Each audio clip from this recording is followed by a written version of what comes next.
everyone, welcome back to Sunday Live Trend. Thank you so much guys for tuning in.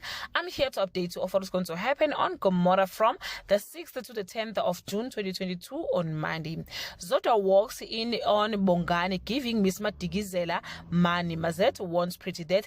If Tati doesn't come, Sonto will die. Kokoko orders Mike Jr. to kill Tati tomorrow on Tuesday. Tuplai is ready to spill blood and there is nothing Mike Jr. can do about it. Bongani has no choice but to take a job he doesn't want on Wednesday. Sizwe makes a plan to get rid of the body. Bongani starts his new job, but it's not what his family expects.